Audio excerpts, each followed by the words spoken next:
और अलवर के राजगढ़ से एक और बड़ी खबर है। रैणी के दलालपुरा गांव में स्कूल शिफ्ट करने का विरोध, केंद्रीय विद्यालय शिफ्ट करने को लेकर आंदोलन को देखते हुए एडीएम प्रथम राजगढ़ पहुंचे। आवाज मंच के प्रतिनिधि मंडल को वार्ता के लिए बुलाया। 11 सदस्यीय प्रतिनिधि मंडल की वार्ता हुई है। करीब आधे घंटे ये वार्ता चली, जो कि विफल रही है। प्रतिनिधि मंडल में शामिल डॉक्टर सर्वेश सैनी ने बताया कि दलालपुरा गांव में किए गए भूमि आवंटन को निरस्त करें।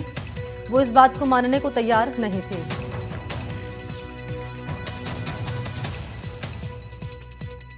ताकि प्रतिनिधियों से बातचीत की गई थी, तो इसमें हम कोशिश कर रहे हैं कि जो नए प्रस्ताव दे रहे हैं आम नागरिक, उस पर हम जमीन दिखवा लें और केंद्रीय विद्यालय और वन विभाग और डीटीपी से चर्चा करके उसमें हम आगे बढ़ें। हम रास्ता, क्योंकि आगे से मैसेज था, तो हम भी चाहते हैं कि रास्ता निकले और केवीएस के लिए जो पूरा शहर परेशान है, वो परेशानी में जो आम आदमी परेशान है, कल से सब्जी मंडी करते हैं तो खत्म हो। तो बातचीत से ओवरऑल ये लगा वहाँ कि प्रशासन शायद लेट तैयारियों में आया। आज केवल उन्होंने बात ये की कि हम केंद्रीय विद्यालय समिति से बात करते हैं, उनको बुलवाते हैं, उनमें समय लगेगा।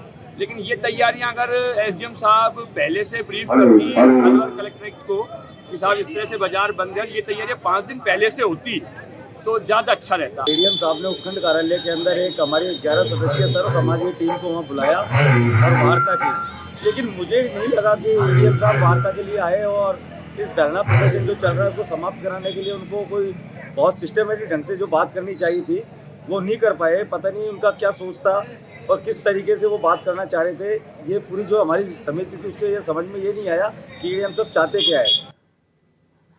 और इस वक्त मुदित जुड़ चुके हैं। मुदित, स्कूल शिफ्ट करने का विरोध यहाँ किया जा रहा है, जरा बताएं कि अब कैसे हल निकाला जा रहा है इस मामले का।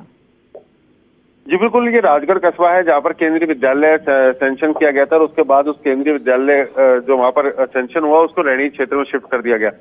5-6 दिनों से लगातार राजगढ़ कस्बा जो है बंद है। बीच में चौथे दिन स्थानीय लोगों ने जयपुर बांदीकुई सिकंदरा हाईवे पर जाम भी लगाया था और करीब 4 घंटे तक वो जाम भी रहा था, जिसके बाद से लगातार लोगों का जो विरोध है वहाँ पर पूरी तरह से देखा जा रहा है। पूरा कस्बा जो है बंद है, जहाँ पर मूलभूत सुविधाएं जो है उन सुविधाओं से भी लोग वंचित नजर आ रहे हैं, क्योंकि सब्जी मंडी तक वहाँ पर बंद है। इन्हीं सभी मांगों को लेकर के कल प्रशासन वहाँ पहुंचा, उसके बाद वार्ता शुरू हुई, लेकिन वार्ता विफल रही और आज भी कस्बा बंद है। तो पूरे मामले को लेकर के प्रशासन अब इस बात की तैयारी में है कि किसी भी तरह से इसका समाधान निकाला जाए। लेकिन अभी फिलहाल जो रास्ता यही है कि जो जहाँ पर केंद्रीय विद्यालय सैंक्शन हुआ था वहाँ पर कुछ अनुमतियां लाने में परेशानी आ रही थी, उनको लेकर के प्रशासन अब वार्ता कर रहा है। जी ठीक है, शुक्रिया मुदित तमाम जानकारी के लिए।